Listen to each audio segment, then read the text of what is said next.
L'Europe est composée d'États-nations, mais inclut également des nations qui n'ont pas leur État et dont les forces politiques aspirent à l'indépendance. L'Écosse a rejeté l'indépendance en septembre 2014 à 55%, mais un nouveau référendum d'autodétermination pourrait y être organisé après les négociations sur le Brexit. La Catalogne, région la plus riche d'Espagne, se rêve indépendante du reste du pays.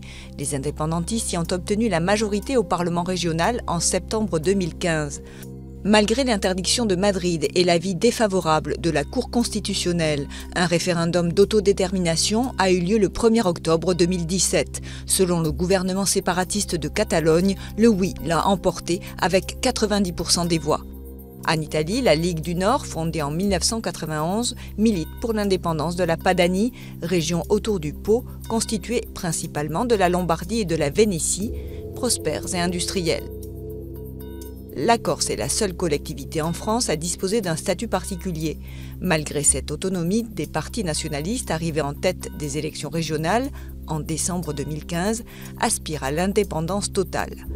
Dans le Pacifique Sud, l'archipel français de la Nouvelle-Calédonie doit organiser au plus tard en novembre 2018 un référendum d'autodétermination. En Belgique, les indépendantistes flamands estiment que leur région riche, la Flandre, subventionne la Wallonie francophone.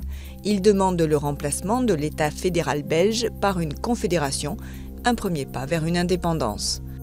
La découverte de gisements de pétrole et de gaz a renforcé les aspirations indépendantistes des îles Féroé. Ce territoire de 18 îles bénéficie d'un statut d'autonomie interne par rapport au Danemark. L'archipel doit organiser un référendum sur une nouvelle constitution en avril 2018. Jusqu'à maintenant, aucun territoire de l'Union européenne n'a effectivement déclaré son indépendance.